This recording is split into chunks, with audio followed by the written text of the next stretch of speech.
अंततो गत्वा सागर मंथन से अमृत कलश प्रकट होता है। जैसे ही अमृत प्रकट हुआ, दानवों ने इसे केवल अपने आधिपत्य में लेने की आकांक्षा प्रकट की और संघर्ष छिड़ गया। आज यदि हम इस अमृत को प्राप्त कर सके तो हम देवताओं पर हमेशा के लिए प्रभुत्व स्थापित कर पाएंगे। अमृत अपात्र हाथों में ना जा पाए, क्योंकि ये अपनी शक्ति का असीम दुरुपयोग करेंगे। इस अराजकता के परिणाम स्वरूप अमृत की कुछ बूंदें छलकी और पृथ्वी तक पहुंच गई। 4 स्थलों पर स्पर्श हुआ इन बूंदों का। हरिद्वार, प्रयागराज, नासिक और उज्जैन। अमृत की इन्हीं बूंदों के कारण उज्जैन में हर 12 वर्ष पर कुंभ सिंहस्थ मेले का आयोजन होता है। भगवान शिव की लीला देखिए। लोक कल्याण के लिए स्वयं विषपान किया और अपनी नगरी पर अमृत वर्षा करवाई। अमृत की पावन बूंदों से अभिसिंचित ये दिव्य उज्जैन भूमि रामायण के पृष्ठों में भी सम्मिलित हुई।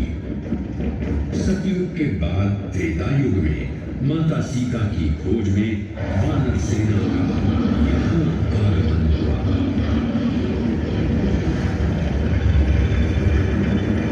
समय की इस यात्रा के माध्यम से अब प्रवेश करते हैं वाल्मीकि रामायण के किष्किंधा कांड में। जब वानर राजा सुग्रीव अपने यूथपतियों से सभी प्रमुख स्थानों पर जाने के लिए कहते हैं और उन्हें अवंती नगर यानी उज्जैन जाने का आदेश भी देते हैं।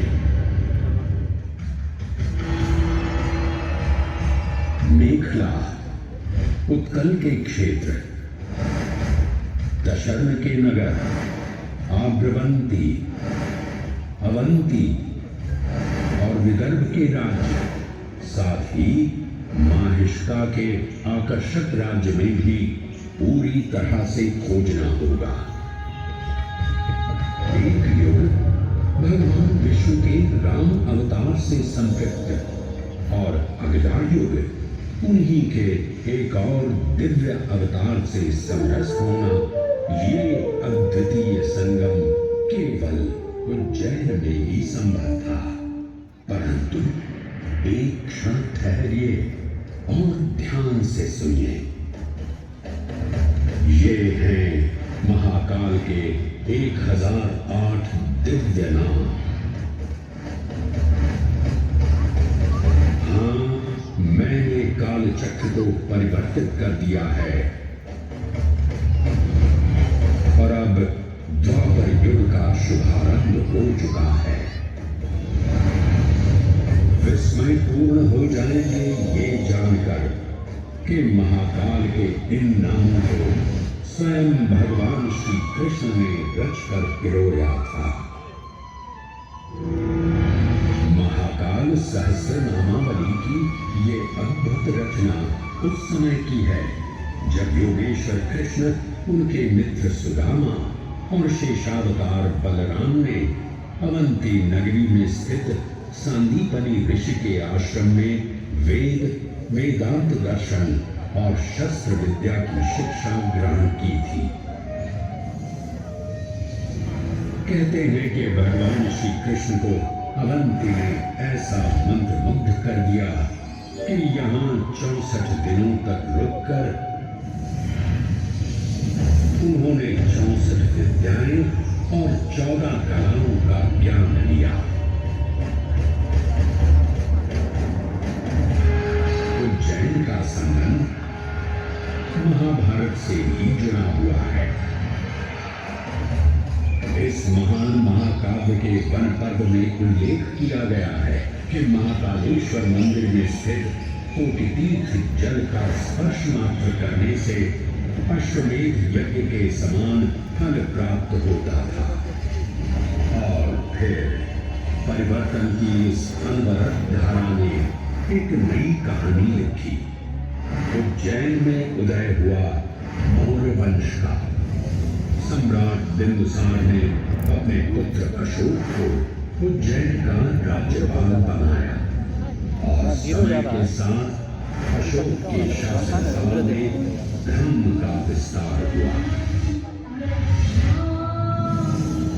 मौर्य वंश के पश्चात विभिन्न राजवंशों, सम्राटों और नरेशों ने उज्जैन की सेवा की। उनमें से प्रमुख मालवागण और फिर गुप्त वंश ने यहाँ राज कर इसके वैभव में वृद्धि की। उज्जैन ने अपने भव्य तेज से जहां महात्माओं और शासकों को आकर्षित किया, वहीं इस नगर पर आतताइयों की दृष्टि भी पड़ी।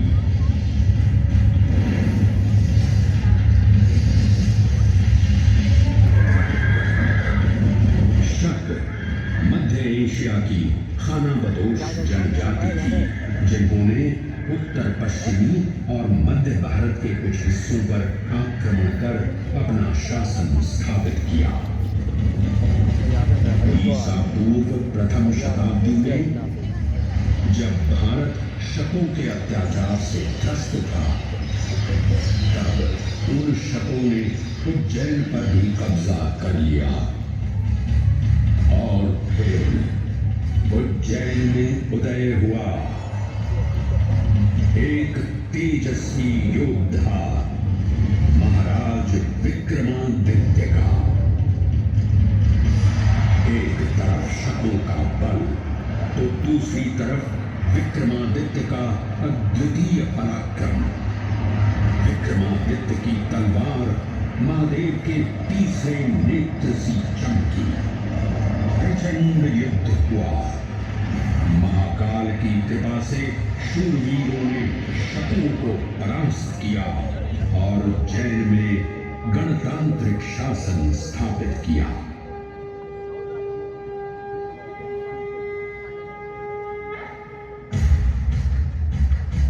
इन्हीं महाबली विक्रमादित्य की राज्यसभा महाकाल मंदिर में ही प्रतिष्ठापित थी।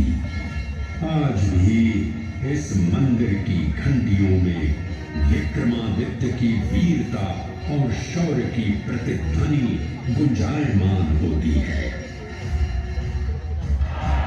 राजा विक्रमादित्य और शकों के मध्य हुए युद्ध ने उज्जैन को कालचक्र से अभिन्न रूप से जोड़ दिया, क्योंकि जिस दिन उनको विजय प्राप्त हुई, उस गौरवशाली उपलब्धि के सम्मान में एक नवीन पंचांग का शुभारंभ किया गया, विक्रम संवत पंचांग। आज भी कई हिंदू पर्व और धार्मिक अनुष्ठान विक्रम संवत पर आधारित हैं।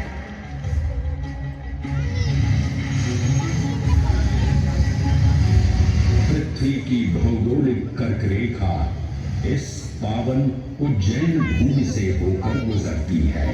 लगभग 300 वर्ष पूर्व उज्जैन विश्व समय का प्रमुख संदर्भ बिंदु था।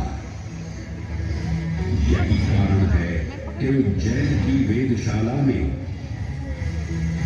वराहमिहिर, आदित्यदास, ब्रह्मगुप्त, आर्यभट्ट और भास्कराचार्य जैसे महान विद्वान अनुसंधान और अध्ययन में तल्लीन रहते थे।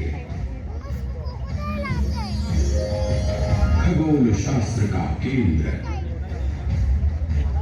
महाकालेश्वर का आवास, जगत गुरु कृष्ण की नगरी, विक्रमादित्य का राज। जयति जय उज्जैनी, वैभवशालिनी नगरी उज्जैन।